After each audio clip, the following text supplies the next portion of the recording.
कड़ी मेहनत आपको वहां पहुंचा देती है जहां अच्छी किस्मत शायद आपको पहुंचा दे। निंदा से घबराकर अपने लक्ष्य को ना छोड़े, क्योंकि लक्ष्य मिलते ही निंदा करने वालों की राय बदल जाती है। विद्यार्थी जीवन में जीवन की छोटी छोटी आदतें हमारे जीवन में बड़ा फर्क पैदा कर देती है। अगर तुम सूरज की तरह चमकना चाहते हो तो सूरज की तरह जलना सीखो। मेहनत इतनी खामोशी से करो कि कामयाबी शोर मचा दे। जब तक तुम दौड़ने का साहस नहीं जुटाओगे तब तक तुम्हारे लिए प्रतिस्पर्धा में जीतना सदा असंभव बना रहेगा। जिस दिन एक सिग्नेचर ऑटोग्राफ में बदल जाए तब मान लीजिएगा कि आप कामयाब हो गए। हमारा भविष्य हमारे वर्तमान पर निर्भर करता है, इसलिए अपने लक्ष्य पर काम करो। आप में शुरू करने की हिम्मत है तो आप में सफल होने के लिए भी हिम्मत है। सच्चाई वह दिया है जिसे अगर पहाड़ की चोटी पर रख दो तो बेशक रोशनी कम करे पर दिखाई बहुत दूर से भी देता है। विद्यार्थी जीवन की कड़वी सच्चाई है कि आजकल परीक्षा के परिणाम में विद्यार्थी कितना भी नंबर ला दे तब भी उसका परिवार खुश नहीं होता। इसलिए नंबर के बदले सीखने पर ज्यादा ध्यान दे। एक परीक्षा कभी कठिन या आसान नहीं होती। जिस विद्यार्थी ने अच्छी मेहनत की हो उसके लिए परीक्षा आसान होती है, और जिसने परीक्षा के लिए कोई मेहनत नहीं की उसके लिए परीक्षा बहुत कठिन होती है। परीक्षा के समय सबको डर लगता है, पर फेल वही होते हैं जो पढ़ाई नहीं करते। सफल और असफल विद्यार्थी में केवल एक ही फर्क होता है। एक सफल विद्यार्थी शिक्षा के अलावा किसी और चीज पर ध्यान नहीं देता, जबकि असफल विद्यार्थी शिक्षा के अलावा सब पर ध्यान देता है। अगर आप अपने रूम में सबसे होशियार विद्यार्थी हैं तो आप गलत रूम में हैं या गलत स्कूल में हैं। एक विद्यार्थी को हमेशा यह ध्यान में रखना चाहिए कि विद्यार्थी जीवन आराम का नहीं पर मेहनत से विद्या प्राप्त करने का समय है। हारने वाला विद्यार्थी जीतने वाले विद्यार्थी पर ध्यान देता है, जबकि जीतने वाला विद्यार्थी सिर्फ जीतने पर ध्यान देता है। लोग आपके बारे में क्या सोचते हैं उससे ज्यादा महत्वपूर्ण यह है कि आप लोगों के बारे में क्या सोचते हो, क्योंकि यही चीज आपका चरित्र निर्धारित करती है। एक सच्चा विद्यार्थी वही है जो खुद को साबित करने में नहीं लेकिन खुद को औरों से बेहतर करने में ध्यान देता है। अगर आपके सपने आपको नहीं डरा रहे, आपको नहीं सोने दे रहे, आपको खाने नहीं दे रहे, तो आपके सपने सही में बड़े सपने हैं। पर ऐसा कुछ भी नहीं हो रहा है तो मान लीजिए वह बड़े सपने नहीं है। अपने अंदर सीखने का जुनून विकसित कीजिए। अगर आपने ये कर दिया तो आपको आगे बढ़ने से कोई नहीं रोक पाएगा। एक मूर्ख व्यक्ति को देने के लिए श्रेष्ठ प्रतिक्रिया मौन ही है। महत्वाकांक्षा के बिना बुद्धिमानी ऐसी ही है जैसे पर के बिना एक पक्षी। अगर आप वो नहीं कर रहे हैं जो आपको पसंद है, इसका मतलब ये है कि आप अपना समय बर्बाद कर रहे हो। अपने को परिस्थितियों का गुलाम कभी ना समझो। तुम स्वयं अपने भाग्य के विधाता बनो। एक दिन में नहीं होगा, लगे रहोगे तो एक दिन जरूर होगा। उठो, मुकाबला करो और जीतो। जीतने के लिए तुम्हें ना किसी की इजाजत की जरूरत है ना किसी सिफारिश की। क्या आपने ऐसा कोई निर्णय लिया है जो वर्तमान में रिस्की है पर आने वाले समय में बेहतरीन साबित होगा? अगर आपका जवाब हाँ है तो बहुत अच्छी बात है, पर अगर ना आए तो जरूर सोचिए और लीजिए। परफेक्ट परिस्थिति का इंतजार मत कीजिए। आज से अपने लक्ष्य को पाने के लिए पूरी ताकत झोंक दीजिए। सफलता इंतजार से नहीं, काम करने से मिलेगी। मैं रास्ते बदलता नहीं हूँ, रास्ता बनाता हूँ। सबको दो अवसर मिलते हैं, कुछ समय की तकलीफ और लंबे समय का आराम, या कुछ समय का आराम या लंबे समय की तकलीफ। पता नहीं, अधिकांश लोग दूसरा अवसर ही चुनते हैं।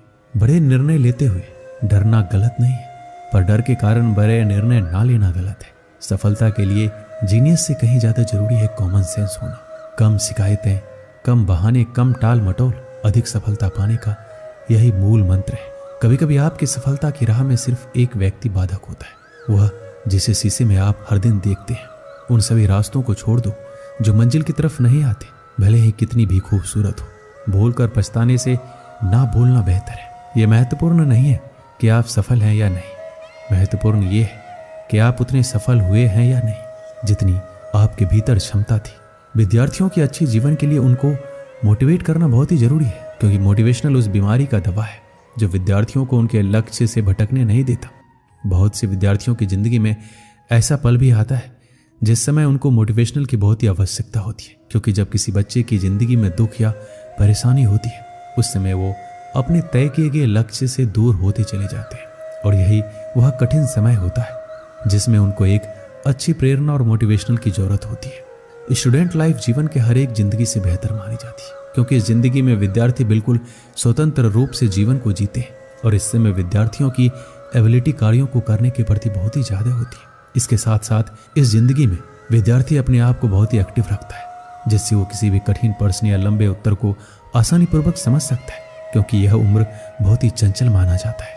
अब हम विद्यार्थियों के जीवन से जुड़े कुछ बातें बताएंगे, जिससे आपको पढ़ाई में मदद मिल सकती है और अपने लक्ष्य को आप प्राप्त कर सकते हैं। जब आप पढ़ाई करने बैठे तो अपने आसपास सभी ऐसी चीज़ों को हटा दे जो आपको ध्यान से भटका सकती है। पढ़ाई करते समय ऐसी जगह बैठें जहां किसी भी तरह का शोर शराबा नहीं हो। इसके साथ ही अगर आपके आसपास मोबाइल, टीवी हो तो उस जगह पर ना बैठें। कोशिश करें कि पढ़ने के लिए आप टेबल चेयर पर ही बैठें।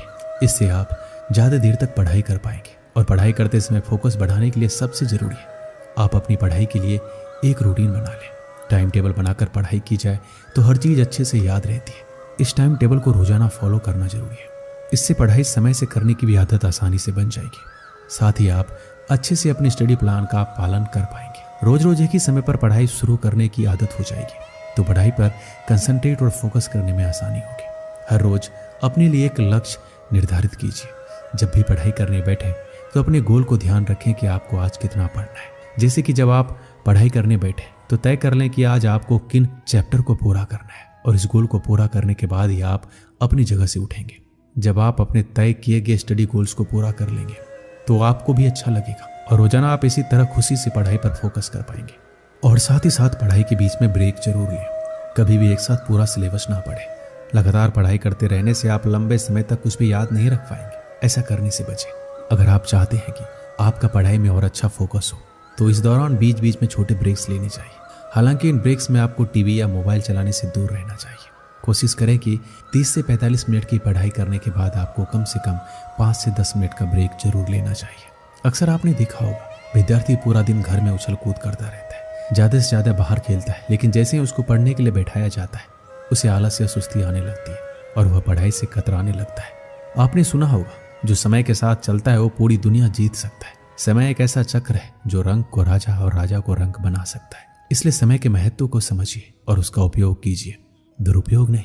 ये फिर लौट कर नहीं आने वाला है, इसलिए इसके साथ चलिए, ना आगे ना पीछे, केवल साथ। और आप अपने प्रति अनुशासित रहें, क्योंकि एक विद्यार्थी की पहचान उसका अनुशासन ही होता है।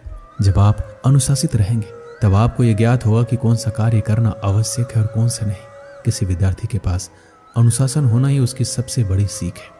आपको सोचकर परेशानी हो रही होगी कि आखिर ये मैनेज कैसे होगा। जाहिर सी बात है, परेशानी तो होगी, क्योंकि इसे भी आपको ही मैनेज करना होगा। एक बात मैं आपको याद दिला दूं, जो काम शुरू में कष्टदायक होता है बाद में फलदायक भी होता है। इसलिए परेशानियों से घबराएं नहीं, आगे बढ़ें और उस काम को समाप्त करें।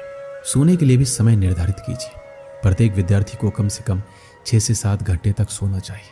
इससे शरीर पहले की तुलना में ज्यादा सक्रिय रहता है, जिससे विद्यार्थी की स्मरण शक्ति में वृद्धि होती है, जो पढ़ाई दौरान ज्यादा फायदेमंद होता है। अक्सर विद्यार्थियों द्वारा पूछा जाता है कि पढ़ाई कैसे करें ताकि मन लगे। इंसान का मन बहुत चंचल होता है, एक पल में यहाँ तो दूसरे पल में वहाँ चला जाता है। इसलिए हमें पढ़ाई करते समय इस बात का ध्यान रखना चाहिए कि नेगेटिव थिंकिंग और ऐसी किसी भी तरह की बातें हमारे मस्तिष्क में ना आए जिससे हमारा मन डाइवर्ट हो। मन को काबू में करना बहुत बड़ा काम होता है, पर ये जो संभव कर लेता है अपनी सफलता से कभी नहीं चूकता है। इसलिए कोशिश करें मन को विभाजित करने वाली यादों से दूर रहें। ऐसा हर विद्यार्थी के साथ होता है। जब वो पढ़ने बैठते हैं तो उसके मन में कई प्रकार के विचार उनके सामने आने लगते हैं और वो धीरे धीरे उनमें खोने लगते हैं, जिससे उनका ध्यान पढ़ाई से हट जाता है। पढ़ते कुछ है, दिखाई कुछ और देता है। इसका मुख्य 2 वजह होता है। पहला, उस समय पढ़ने में रुचि नहीं है, और दूसरा, आप बहुत चिंतित हो। कोशिश करें तनाव से दूर रहने की। दोस्तों के साथ अपना ज्यादा टाइम स्पेंड करना एक बड़ी वजह है पढ़ाई में मन ना लगने की, क्योंकि दोस्तों के साथ समय का पता नहीं चल पाता, जिससे आपकी पढ़ाई का समय निकल जाता है, जो आपको बाद में चिंतन करने पर मजबूर कर देता है। सिर्फ सोच इतनी शक्तिशाली होती है जो सही और गलत में भेद कर सकती है, जो व्यक्ति को ऊपर उठा सकती है और नीचे गिरा सकती है। संसार के सबसे महंगे पुस्तक, सबसे बड़ा प्रेरक और मूल्यवान विचार आपके अंदर 1% का भी परिवर्तन नहीं ला सकते यदि आप बदलना ना चाहे तो। जो जानते नहीं इसलिए नहीं कर पाते वह अज्ञानी है। जो सब कुछ जानते हैं फिर भी अमल नहीं करते वो मूर्ख है। यदि हर सुबह नींद खुलते किसी लक्ष्य को लेकर आप उत्साहित नहीं है तो आप जी नहीं रहे, सिर्फ जिंदगी काट रहे हैं। दूसरों की मदद करते हुए यदि दिल में खुशी है तो वही सेवा है, बाकी सब दिखावा है। आपके जीवन में कुछ ऐसे नियम जरूर होने चाहिए जिनसे आप किसी भी कीमत पर समझौता नहीं करेंगे। किसी भी व्यक्ति को ज़्यादा सुधारना चाहोगे तो आपका दुश्मन हो जाएगा। आप कभी भी नदी में कूदे बिना उसकी गहराई का अंदाजा नहीं लगा सकते। जब लोग छोड़ दे तब भी जीतने वाला व्यक्ति उसको छोड़े बिना उस पर लगा रहता है। यही जीतने वाले व्यक्ति और हारने वाले व्यक्ति में अंतर है। जीवन में सफल होना है तो खुद से काम करने से पहले एक प्रश्न पूछें, क्या ये सही कार्य है या सरल कार्य? सफलता के लिए कोई एलिवेटर नहीं है, आपको अपने आप ही सीढ़ियां चढ़नी होगी। 3 चीजों को बदलना बहुत जरूरी है, बहानों को अपने प्रयत्नों से, आलस को निश्चय से और समस्या को मौकों से। परिवर्तन और संघर्ष से सिर्फ एक कायर इंसान ही डरता है। सफल और हिम्मतवान व्यक्ति नहीं, अनुशासन ही सिद्धि और लक्ष्य को जोड़ने वाला पुल है। आपको सफलता चाहिए तो आपको उसकी कीमत के लिए भी तैयार रहना होगा। अगर आपको सफल होना है, वह आपके विद्यार्थी जीवन में हो या फिर आपके जीवन में, तो सिर्फ 2 शब्द जान लीजिए, वह है अभी जो करना है वो अभी करें। एक दिन की बात है, 2 मित्र सोहन और मोहन अपने गांव के मंदिर की सीढ़ियों पर बैठकर बातें कर रहे थे। इतने में एक तीसरा व्यक्ति जतिन उनके पास आया और उनकी बातों में शामिल हो गया। तीनों दिन भर दुनिया जहां की बातें करते रहे। कब दिन ढला, कब शाम हुई, बातों बातों में उन्हें पता ही नहीं चला। शाम को तीनों को भूख लग गई। सोहन और मोहन के पास क्रमशः 3 और 5 रोटियां थी, लेकिन जतिन के पास खाने के लिए कुछ भी नहीं था। सोहन और मोहन ने तय किया कि वो अपने पास की रोटियों को आपस में बांटकर खा लेंगे। जतिन उनकी बात सुनकर प्रसन्न हो गया, लेकिन समस्या ये खड़ी हो गई, कुल 8 रोटियों को तीनों में बराबर कैसे बांटा जाए। सोहन इस समस्या का समाधान निकालते हुए बोला, हमारे पास कुल 8 रोटियां हैं, हम इन सभी रोटियों के 3-3 टुकड़े करते हैं। हमारे पास कुल 24 टुकड़े हो जाएंगे, उनमें से 8-8 टुकड़े हम तीनों खा लेंगे। मोहन और जतिन को यह बात जच गई और तीनों ने वैसा ही किया। रोटियां खाने के बाद वो तीनों उसी मंदिर की सीढ़ियों पर सो गए, क्योंकि रात काफी हो चुकी थी। रात में तीनों गहरे नींद में सोए और सीधे अगली सुबह उठे। सुबह जतिन ने सोहन और मोहन से विदा ली और बोला, मित्रों, कल तुम दोनों ने अपनी रोटियों में से तोड़कर मुझे जो टुकड़े दिए, उसकी वजह से मेरी भूख मिट पाई। इसके लिए मैं तुम दोनों का बहुत आभारी हूँ। यह आभार तो मैं कभी नहीं चुका पाऊंगा, लेकिन फिर भी उपहार स्वरूप मैं तुम दोनों को सोने की ये 8 गिन्नियां देना चाहता हूँ। यह कहकर उसने सोने की 8 गिन्नियां उन्हें दे दी और विदा लेकर चला गया। सोने की गिन्नियां पाकर सोहन और मोहन बहुत खुश हुए। उन्हें हाथ में लेकर सोहन मोहन से बोला, आओ मित्र, ये 8 गिन्नियां आधी आधी बांट ले। तुम 4 गिन्नी ले लो और मैं 4 गिन्नी ले लेता हूँ। लेकिन मोहन ने ऐसा करने से इनकार कर दिया। वो बोला, ऐसा कैसे? तुम्हारी 3 रोटियां थी और मेरी 5। मेरी रोटियां ज्यादा थी, इसलिए मुझे ज्यादा गिन्नियां मिलनी चाहिए। तुम 3 गिन्नी लो और मैं 5 लेता हूँ। इस बात पर दोनों में बहस छिड़ गई। बहस इतनी बढ़ी, मंदिर के पुजारी को बीच बचाव के लिए आना पड़ा। पूछने पर दोनों ने एक दिन पहले का किस्सा और सोने की गिन्नियों की बात पुजारी को बता दी। साथ ही उसने निवेदन किया कि वो कोई निर्णय ले, जो भी वो निर्णय करेंगे उन्हें स्वीकार होगा। यूं तो पुजारी जी को मोहन की बात ठीक लगी, लेकिन वो निर्णय में कोई गलती नहीं करना चाहते थे, इसलिए बोले, अभी तुम दोनों ये गिन्नियां मेरे पास छोड़ जाओ। आज मैं अच्छी तरह सोच विचार कर लेता हूँ। कल सुबह तुम आना, मैं तुम्हें अपना अंतिम निर्णय बता दूंगा। सोहन और मोहन सोने की गिन्नियां पुजारी जी के पास छोड़कर चले गए। देर रात पुजारी जी गिन्नियों के बंटवारे के बारे में सोचते रहे, लेकिन किसी उचित निष्कर्ष पर नहीं पहुंच सके। सोचते सोचते उन्हें नींद आ गई और वो सो गए। नींद में एक सपना आया। उसे सपने में भगवान दिखाई पड़े। सपने में उन्होंने भगवान से गिन्नियों के बंटवारे के बारे में पूछा तो भगवान बोले, सोहन को 1 गिन्नी मिलनी चाहिए और मोहन को 7। ये सुनकर पुजारी जी हैरान रह गए और पूछ बैठे, ऐसा क्यों प्रभु? तब भगवान जी बोले, देखो, सोहन के पास 3 रोटियां थी, जिसके उसने 3 टुकड़े किए। उन 3 टुकड़ों में से 8 टुकड़े उसने खुद खाए और 1 टुकड़ा जतिन को दिया। वहीं मोहन ने अपनी 5 रोटियों के 15 टुकड़े किए। उनमें से 7 टुकड़े जतिन को देकर खुद 8 टुकड़े खाए। चूंकि सोहन ने जतिन को 1 टुकड़ा दिया था और मोहन ने 8, इसलिए सोहन को 1 गिन्नी मिलनी चाहिए और मोहन को 7। पुजारी जी भगवान के इस निर्णय पर बहुत ही प्रसन्न हुए और उन्हें कोटि कोटि धन्यवाद देते हुए बोले, प्रभु, मैं ऐसे न्याय की बात कभी सोच भी नहीं सकता था। अगले दिन जब सोहन और मोहन मंदिर आकर पुजारी से मिले तो पुजारी जी ने उन्हें अपने सपने के बारे में बताते हुए अंतिम निर्णय सुना दिया और सोने की गिन्नियां बांट दी। इस कहानी से हमें क्या सीख मिलती है?